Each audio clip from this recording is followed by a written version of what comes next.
जो सबसे बड़ा संगठन चलाता है आरएसएस का, उसकी बेटी की शादी किसके साथ हुई है? मुस्लिम के साथ। मैं आप लोगों से यह पूछना चाहता हूं, ये नेता आप लोगों को मूर्ख बना के लड़ा बिठा के अपनी लड़कियों की शादियां क्यों आपस में करवाते हैं? इनके लिए हिंदू मुस्लिम नहीं है क्या? अभी अभी हमारे यहाँ सोनाक्षी सिन्हा, सब जानते होंगे, जिसके घर का नाम है रामायण, उसने शादी की है मुस्लिम समाज के एक बेटे के साथ। क्यों? क्योंकि उसको अपना भविष्य देखना, उसको हिंदू मुसलमान से कोई फर्क नहीं पड़ता। गोवाना के पास दो गरीब हमारी मुसलमान समाज की बहनें, ना तो उनका भाई था ना पिता था, एक रिक्शा में बैठ के बूढ़ी औरत आती है, बेटा सिर्फ आपसे उम्मीद है, मेरे घर के अंदर आने से डर रही। मैंने उनको देखा, मैं बोला माता जी अंदर तो आजा, चाय पानी तो पी ले। उसका पहला ही जवाब ये था, बेटा मैं तो आपकी से मुस्लिम। मैं बोला फिर क्या हुआ? मैं आपको माता जी कह रहा हूं तो आप मेरी माँ हो, अंदर आओ। जबरदस्ती उसको अंदर लेके आया। मैंने उसको 15 मिनट बैठाया। 15 मिनट के बाद उसके अंदर का डर निकला। फिर उसके एक हफ्ते के बाद जब मैं उनके घर गया, उनके पाटने पर उस बहन का भाई बन के खड़ा हुआ, उन दोनों बहनों का कन्यादान किया, उन दोनों बहनों का आपकी जुबान में बोले तो निकाह, हमारी जुबान में बोले तो शादी करवाई। तब उसकी माता जी की आंखों में जो खुशी के आंसू थे। बेटा मैं तो इसलिए डर रही थी क्योंकि जो आपका समाज, आप हिंदू समाज से आते हो, मैं एक मुसलमान समाज से आती हूँ। हम हर रोज ये टीवी देखते हैं, ये खबरें सुनते हैं। इन खबरों के कारण हमारी को डर लगने लग गया है इन चीजों से। सच्चाई तो ये है, हिंद के दो बेटे, हिंदू और मुसलमान, सबसे ताकतवर बेटे हैं, लेकिन मूर्ख वे हैं जो अपने आप को एक दूसरे का दुश्मन समझते हैं। मैं गारंटी देता हूं, आप किसी नेता का भाषण मत सुनो, मत देखो। अगर कहीं भी हिंदू मुसलमानों के बीच झगड़ा हो, मैं ये कहता हूं सरेआम चौक के मारना के, कहीं भी कोई भी लड़ाई नहीं है। दूसरी बात, हमें एक दूसरे से सीखना चाहिए। हम एक ऐसे प्रांगण में खड़े हैं, एक हत्यारा बाहर देश का जिसका नाम था तैमूर, अफगानिस्तान से हमारे हिंदुस्तान को लूटने के लिए आया था 1398 में। और जिस सरजमी पर मैं आज हाल फिलहाल खड़ा हूं, यहीं से एक बहादुर सेनापति था जिसको महाबली भीम का दर्जा दिया गया है, जोगराज सिंह गुर्जर। मैं आप लोगों को बताता हूं, जब तैमूर हिंदुस्तान को लूटने के लिए आया, सबसे पहले उसने शुरुआत पाकिस्तान से की। पाकिस्तान को लूट के पानीपत के रास्ते से दिल्ली आया। दिल्ली के अंदर जगह का नाम है लोनी बॉर्डर। 1 लाख आदमियों को काट के उनके लाश का ढेर बना के उनके ऊपर बैठ के उन्होंने चाय पी, अपने चाय नाश्ता किया 1 लाख आदमियों को मार के, जिनको वो गाजर मूली की तरह काट रहा था। उसके अंदर ना तो उसने ये देखा कौन जाट है, कौन राजपूत है, कौन बारिया है, कौन हिंदू है, कौन मुसलमान है। अगर वो किसी का शव काट रहा था, सिर्फ हिंदुस्तानियों का शव। उस वक्त मेरठ के पास 2 घर, एक जगह का नाम है जहां के हमारे राजा थे देवपाल। देवपाल ने सेना को बुलाया और सारे गांवों में, खाप पंचायतों में खबर भिजवा दी, पंचायती झंडे के नीचे सब इकट्ठे हो, एक हत्यारा आतंक मचा रहा, हमें कैसे भी उसको रोक के हिंदुस्तान को बचाना है। वहां पे सेना इकट्ठी होती है, जिसका सबसे मुख्य सेनापति बनाया जाता है जोगराज सिंह गुर्जर को, जिसकी 7 फुट 9 इंच हाइट, 320 किलो वजन, एक ताकतवर कर्मचारी सेनापति हमारे बीच में भीम की तरह खड़ा हुआ था। उसके साथ में जो उप सेनापति थे, हरवीर पुरिया जाट हरियाणा से, पादड़ी से। उसके बाद जो तीसरा सेनापति था दुल्ला वाल्मीकि फांसी से। इन तीनों की जिम्मेदारी थी अपने हरेक समाज के भाई बहनों को इकट्ठा करो और उसको कैसे न कैसे करके रोकना है। इन्होंने दिन रात एक करके हिंदू मुसलमान सिख अपने सारे भाईचारे को इकट्ठा किया और उस युद्ध के दौरान 80,000 सैनिक इकट्ठे किए। वे सैनिक नहीं थे, आपकी खाप पंचायत के आप जैसे बुजुर्ग थे, आप जैसे नौजवान थे। उन सबको इकट्ठा करके वो तैमूर के साथ लड़ाई शुरू की, जिसमें 40,000 हमारी माताएं बहनें भी थी। हमारी संख्या 1,20,000, तैमूर की संख्या 2.5 लाख। युद्ध शुरू होता है मेरठ से युद्ध शुरू होते होते आए। भाईचारे की बात सुनना, जब यहाँ पे तैमूर गुड़िया जाट घेर लेता है अपने सैनिकों के साथ और तैमूर की छाती में भाला घोंप देता है। जैसे ही तैमूर की छाती में भाला घोंपा, 60 तलवारबाज हरवीर गुड़िया पर टूट पड़ते हैं। हरवीर गुड़िया के दांत की छाली बना देते, पूरे शरीर को काट देते हैं। और जोगराज सिंह गुज्जर या तो ब्राह्मण, पंडित, मुसलमान, सबकी एक आवाज होती है, हमारा भाई मार दिया, अपने भाई का बदला लेंगे, इसको यहीं पे रोकेंगे। सबके सब उस भारी भरकम सेना से बढ़ जाते हैं। वही जोगराज सिंह गुज्जर एक कंधे पे 265 किलो के अपने भाई को उठाया और दूसरे हाथ में तलवार लेके अपनी सेना के साथ कादरमुड़ी की तरह उस फौज का सफाया कर रहा। यही ये वही सरजमी, वही जगह है जहां से उस हत्यारे तैमूर को वापिस अपने देश में भगा दिया। ये आप लोगों की एकता थी, ये आप लोगों की ताकत थी। आज आप लोग इतने मूर्ख हो गए हैं, आप लोग सब कुछ भूल गए हैं। मैं आप सबसे पूछना चाहता हूँ, किताबें पढ़ो। भगत सिंह का वकील कौन था? मुस्लिम।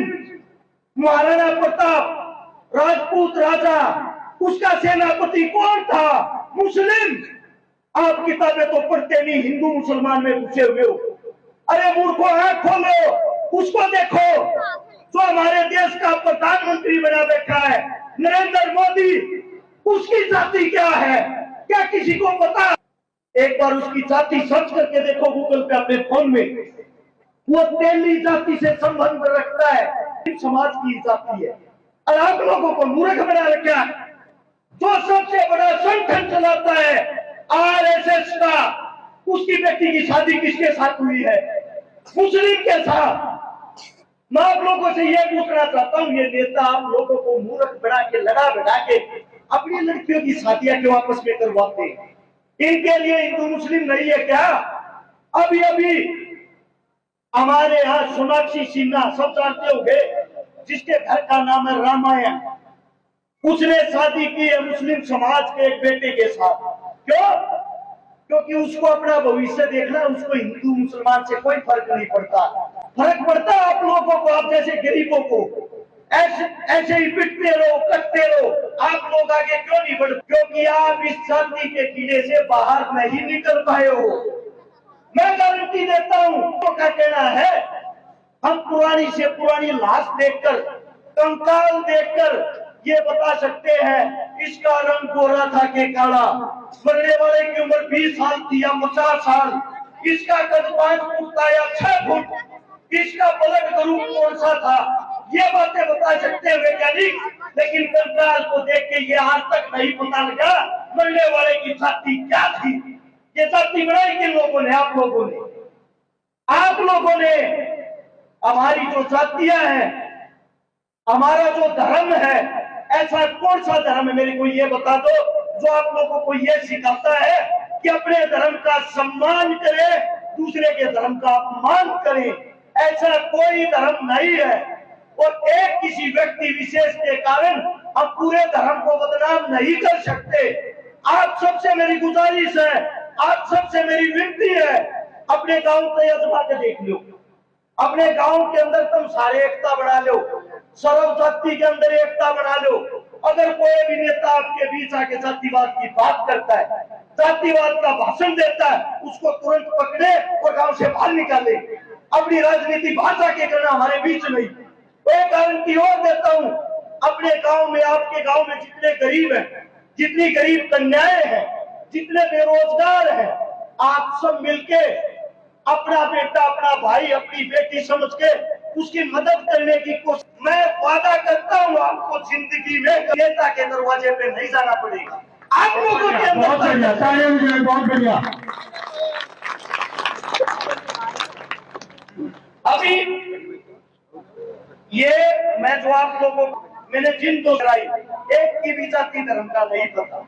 ऐसा ही मेरा भाई है तारा नगर राजस्थान से, जिसका नाम है निजाम पवार, जाति से मुसलमान, 17-18 हिंदू बहनों के कन्यादान और शादी करवा चुका।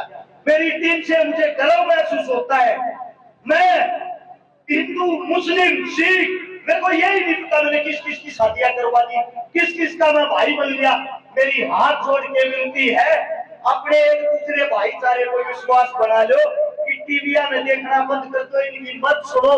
इस गंदी राजनीति, गंदी दलदल से बाहर निकल के जो आपके काम, आपके बालक, आपके बेटे आपसे सीख रहे हैं, उनको अच्छी शिक्षा दो। उनको अच्छी शिक्षा दोगे तो मैं ये कहता हूँ आने वाले समय में इनको पता लग जाएगा कोई हिंदू नहीं, कोई मुसलमान नहीं, हम हिंद के बेटे हैं, हम सब इंसान हैं। इंसान ही इंसान के काम आता है। क्या कभी आप लोगों ने जब हॉस्पिटल में आप तड़पते हो, आप मरते हो, आपको रक्त की, खून की जरूरत हो, उस खून वाले से पूछा जो आपको खून देता है, बेटा आपकी क्या मेरे वाली जाति है, मेरे वाली को रक्त देना वरना मना मत देना। क्या आपने किसी इलाज का पूछा है आपकी जाति क्या है? उस वक्त तो आप कर रहते हो, रोते हो, हे भगवान, हे मेरे मालिक, हे अल्लाह मेरे को बचा ले, कैसे न कैसे करके मुझे बचा ले। उस टाइम तो आपको भगवान अल्लाह याद आता है। सच्चाई ये है में जो काम आए, मजबूरी में जो काम आए, राम रहीम अल्लाह दिखाए। इस बातों को ना भूले, अपने अंदर के इंसान को पहचाने। एक हमारी भाषा की बात बताता हूँ आप लोगों को।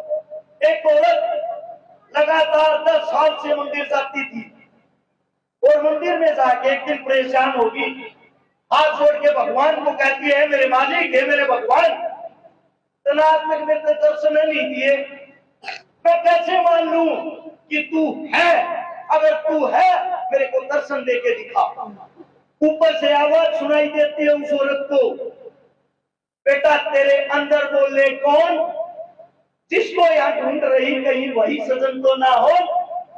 जो आपकी जुबान है, जब आप किसी को दुखी देखते हो, परेशान देखते हो और आपके दिल में पल भर के लिए ये आता है, हे भगवान यो कितना दुखी है, हे अल्लाह यो कितना दुखी है, इसकी मदद कर, वही तो भगवान है।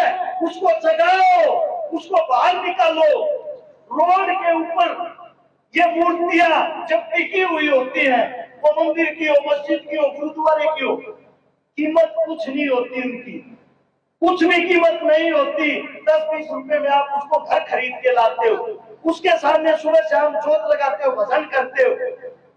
सच्चाई ये है, जब किसी मंदिर मस्जिद के बाहर जो गरीब बैठता है, जो गरीब आप लोगों का इंतजार करता है, आपका अल्लाह, आपका भगवान उनके अंदर वास करता है। इसीलिए वो इस दर पे आते हैं, वो आपसे मांगते हैं, अंदर कहा जा रहा है, हम तो बाहर बैठे हैं, मदद हमारी कर, मदद हमारी कर। उनकी मदद करनी सीख जाओगे ना जिस दिन, उस दिन अल्लाह, मंदिर, मस्जिद सब आपको दुआएं देंगे। अपने अंदर के इंसान को जगा लो। दूसरे